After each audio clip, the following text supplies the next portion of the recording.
All right, ladies and gentlemen, welcome back to the channel. It is once again a beautiful day here in Southwest Florida. It's a perfect day to talk Tampa Bay Buccaneers before we head on over to the beach. Folks, they've had a really sneaky offseason. In fact, I'd just go ahead right here, right now, give them a grade rating thus far, less than a week away from the start of the NFL draft, as an A minimum. It was headlined kind of weirdly. It was mainly, first and foremost, the big key component to the Tampa Bay Buccaneers offseason was always going to be Baker Mayfield and his future with Tampa. So they signed him to an extension, a 3-year extension, and we got that out of the way, which is huge, absolutely huge. He was coming off a phenomenal season, 28 total touchdowns, passing the ball, 10 interceptions. They made the playoffs, they won the division, and then they took down the Philadelphia freaking Eagles.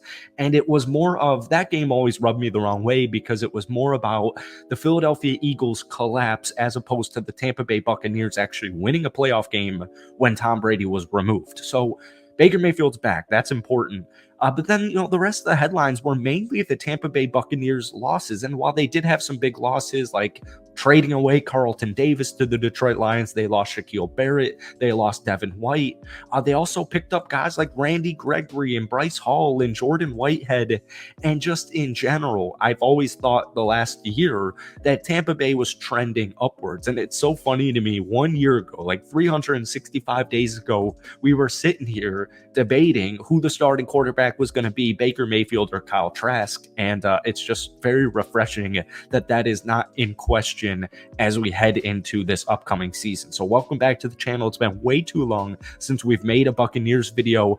Hit that like button, hit that sub button. Let's try and get this video to 250 likes. And if you guys want more Bucks videos, let me know down below. So they didn't have too much money to work with. Their remaining cap space is actually less than 500 grand. You have a couple of needs in the draft that you didn't address that you addressed in free agency, but you're looking to bolster it, particularly the edge. Like, I know you went out there and you picked up Randy Gregory, but if we're thinking more long-term, I think most mock drafts that I've read, Tampa Bay is selecting an edge rusher at selection number 26 late in the first round.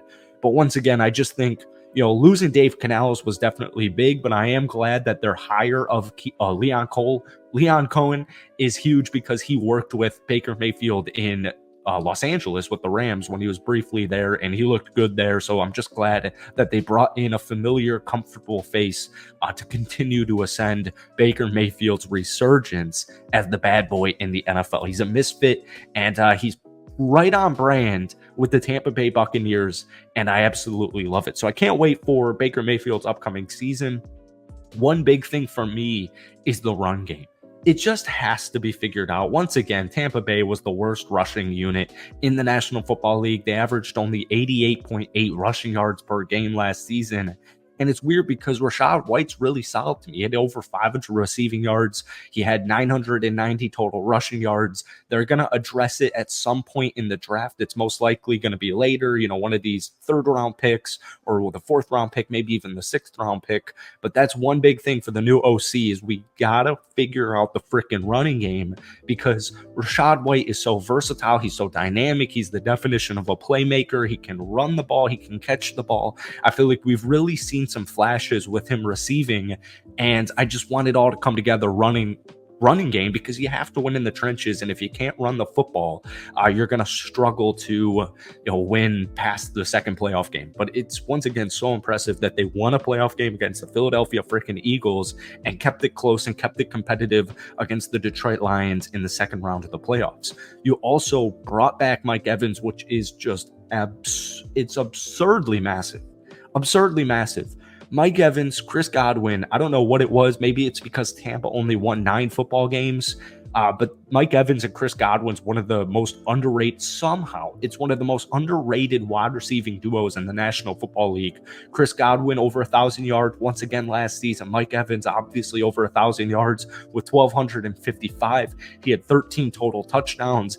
And Trey Palmer had such an intriguing rookie season, in my opinion, where we really saw him come alive in the second half of the season, at the tail end of the regular season, and leading into the playoffs, where he had some big catches and some big plays.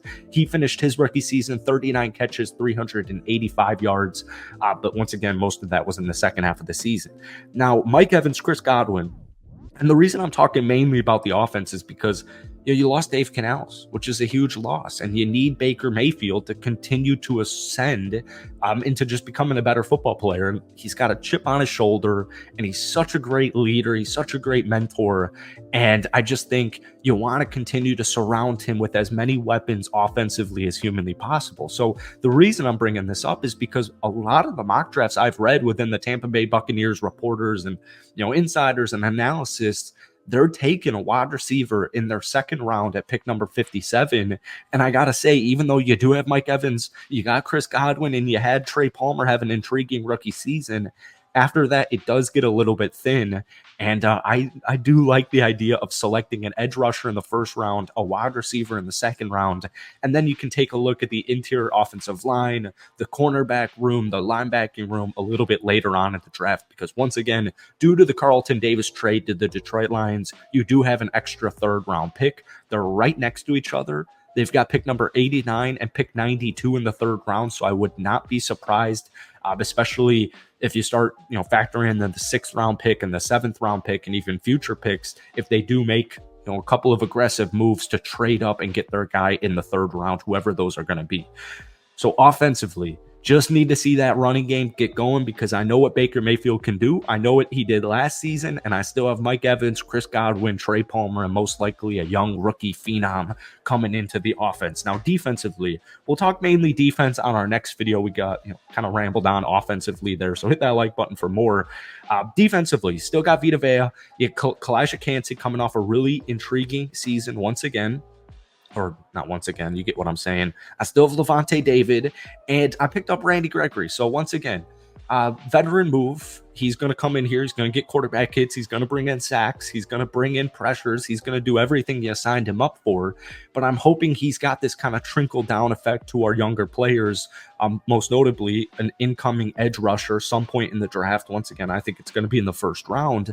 But I'm looking at guys like Yaya Diaby, who probably every single person who watches football does not know who he is outside of Buccaneers fans. He's coming off a really solid season. He had a really hot, kind of run there, finished the year, 17 games played, 7.5 sacks. I think Yaya Diaby is on pace off his freaking rookie season, his first year in the NFL. I think he's on pace to just kind of truly break out this upcoming season. Jordan Whitehead, love the idea of bringing him back. He was with the Jets for a couple of seasons. You franchise tagged Antoine Winfield Jr. I think Bryce Hall, if he's healthy, can be good. And Zion McCollum had a really, really intriguing sophomore campaign last year. So, it's not perfect, but I do think they severely improved their roster, and you took care of what you needed to take care of in the drafts where things are about to get fun. So let me know your thoughts on the upcoming Tampa Bay Buccaneers season. If you're a Bucs fan, let me know who you're drafting, specifically in the first and second round, and hit that like button. We'll see you soon.